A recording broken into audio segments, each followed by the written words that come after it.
ever since Carl Benz filed a patent back in 1886, which not only was the world's first car, but also the big bang moment for automobiles. About 135 years later, a lot has changed, but the big bang moment for sedans comes in with the launch of every new generation of the S-Class. Shapes change, inventions become innovations, but the passion remains the same. The passion to be the best or nothing.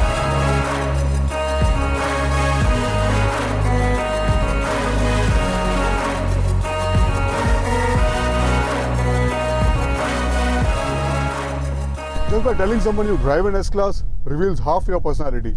You don't need a suit nor a jacket when you're driving the S-Class, because you're already wearing the S-Class around you. And that's what most journalists and automotive YouTubers need to understand. And they cannot really have a stereotypical image of an ideal S-Class owner. And that is where they are missing the essence of the brand S-Class. However, now let's get back to the S-Class and discuss the technical aspects of this car, starting off with the platform.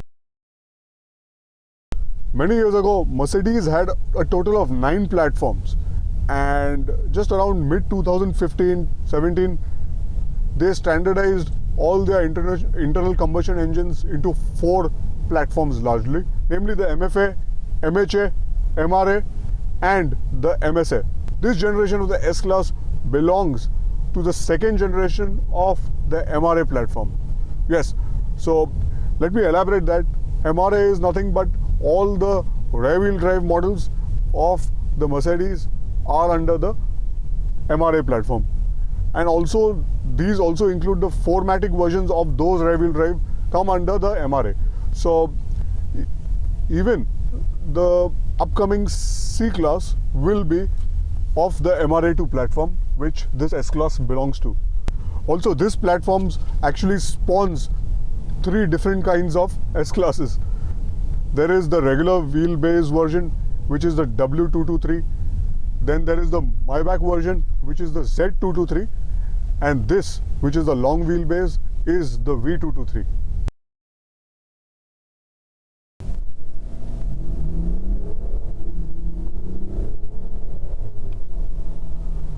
So the engine this car gets is the OM656 diesel, and we are driving the 350D. It is a detuned version of the 400D, which is again an OM656. However, the 350D is still an all-new 6-cylinder. I mentioned this as an all-new 6-cylinder is because just some time back, the 6-cylinder diesels from the Mercedes were V6s, and this is a straight 6.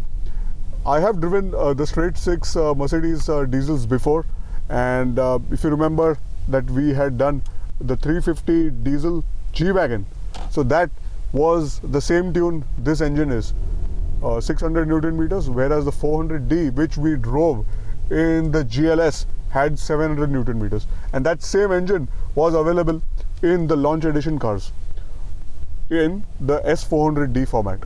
If I had to describe this detuned engine in the form of the 350D, the one word would be ideal.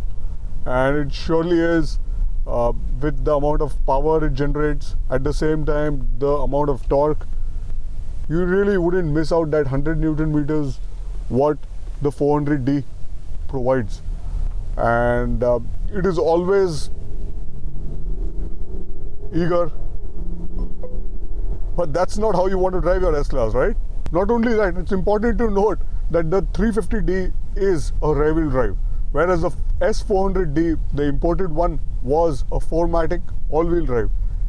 And this being shedding the weight by only being a rear-wheel drive car and not a 4MATIC all-wheel drive, I feel it's a bit agile, and that will help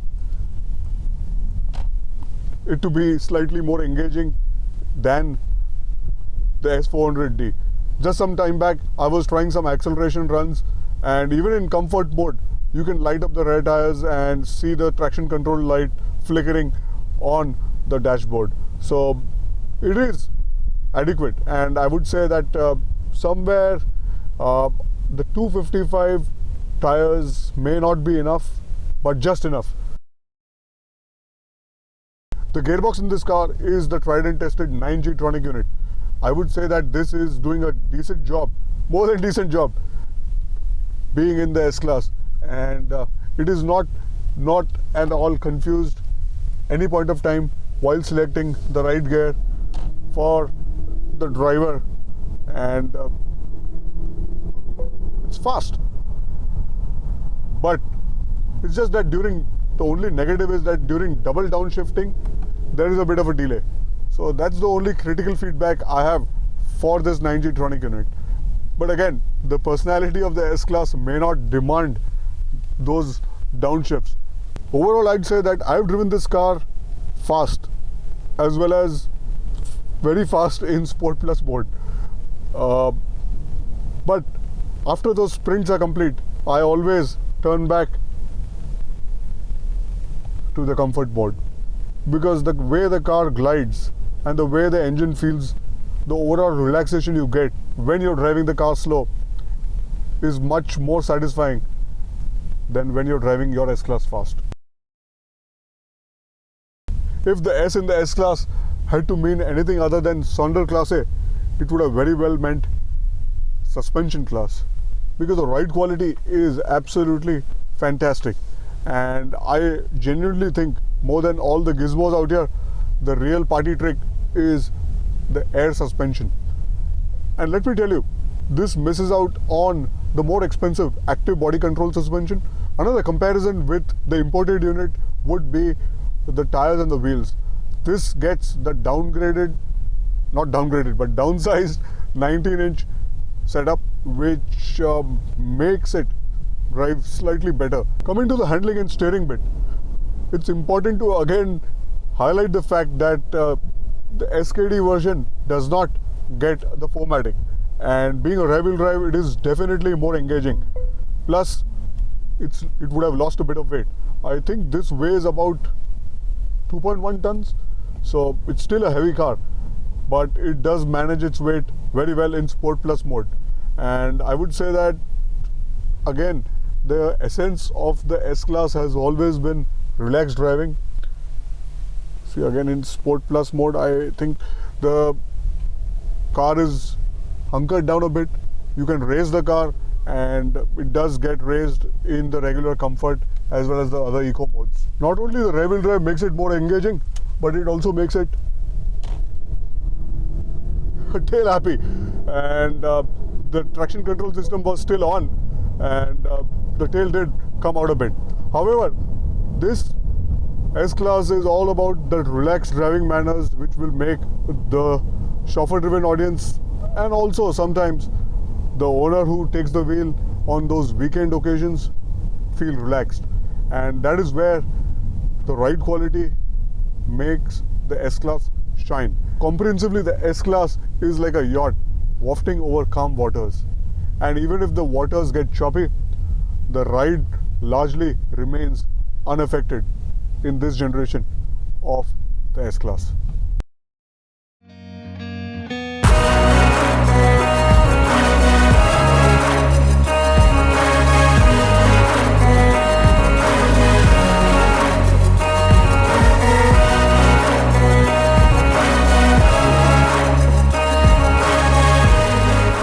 Is not just a back seat, it's a whole revitalization package.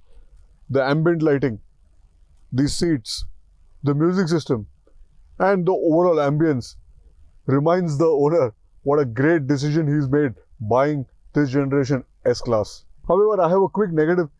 This generation S-Class though feels extremely comfortable, but somehow it feels a bit less spacious. It seems that the emphasis has been placed more about comfort than space. Maybe that's for the Maybach version then. But largely, the rear seat of this generation S-Class is a mood which you will not get in your office, a mood which you may not get at your home, and a mood which you will only get in the 7th generation Mercedes-Benz S-Class. While usually impressive as a car, but the mission for the S-Class remains to showcase its technology. The cockpit is dominated by these two large screens in front of the driver, which makes you feel you are in an alien spacecraft. When the first pictures of the S-Class came in, I was really not happy with the overall design language they were trying to adopt with the domination of these screens, and I felt it would be distractive for the driver. But after spending about 2 days in the car, I feel this has really amalgamated well with the entire interior. There is a balance of all the elements falling in line with the modernity, and there is a classic minimalism in the cockpit when you are driving the car, be it in the night or daytime. And the nighttime is a different mood altogether.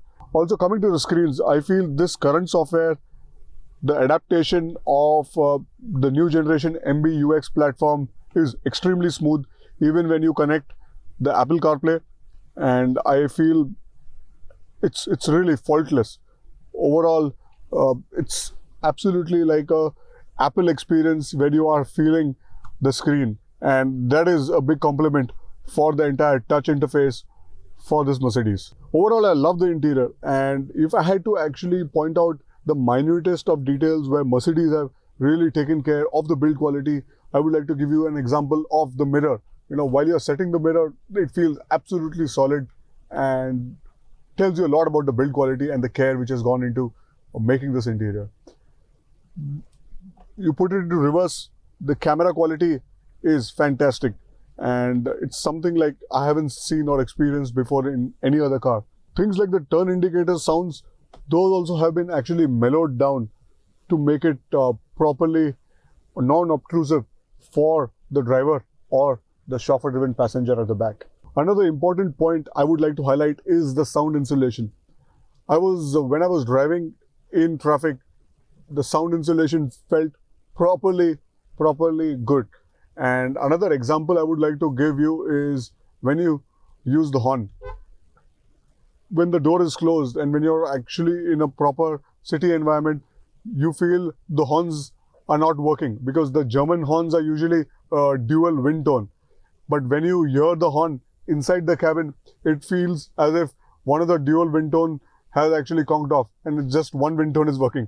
But reality is different. The sound insulation is so good that the driver or the passengers may feel the horn is slightly mellow, and that is the beauty of the sound insulation for the cabin in the S-Class. And finally, the amazing music system.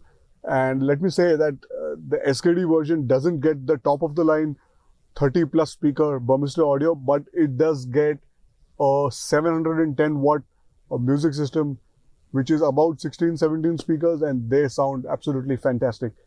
I would say that at this price point, I would have expected the full-blown audio system. Even after the CBU had it, it should have been continued in the SKD version. But however, for most music aficionados, they will really love it. This system has enough theater to satisfy all your senses. Now coming to the negatives, the critical feedbacks about this interior, particularly this variant, which has been spec'd for India. Starting off with point number 1, the missing head-up display. There is a large screen here. The speedometer is placed right at eye level, but at this price point, missing out on an HUD, it's not done. And this S-Class, this generation S-Class has a very hi-fi augmented reality style HUD. I feel the customers putting in almost 2 crore rupees for this sedan should have had to experience that HUD pre-spec'd in this model, even if it is an SKD. So that is a negative. I think it's unfair. Second point is the steering wheel design. It's somewhere in the middle of being sporty as well as luxurious as well as elegant. I think this steering is not as good as the one which you get in the CBU one, which is actually a AMG line steering. That is a 6-spoke steering wheel, I believe. That is really handsome looking. This is borderline ugly, and I personally don't like this steering wheel. But on the flip side, the paddle shifters feel great, proper metal. and it's extremely well built also. So that slightly compensates for a poor design steering wheel from my eyes. And finally, the seat adjustment. These seat adjustment buttons are somewhere in the middle of having a click and being feather touch, and it's slightly lost there. I would have liked some better implementation of what they were trying to do while designing these buttons. So the launch edition cars sold out in a jiffy, but now we have the SKD version here. Though it has a few kits missing and a few features here and there have been omitted, but it is still a technological marvel in its own right. I see a lot of previous generation S-Class owners as well as the current generation E-Class owners upgrading to this generation S-Class. And in my opinion, the S-Class continues to represent Mercedes at its best. And on that note, thank you for watching.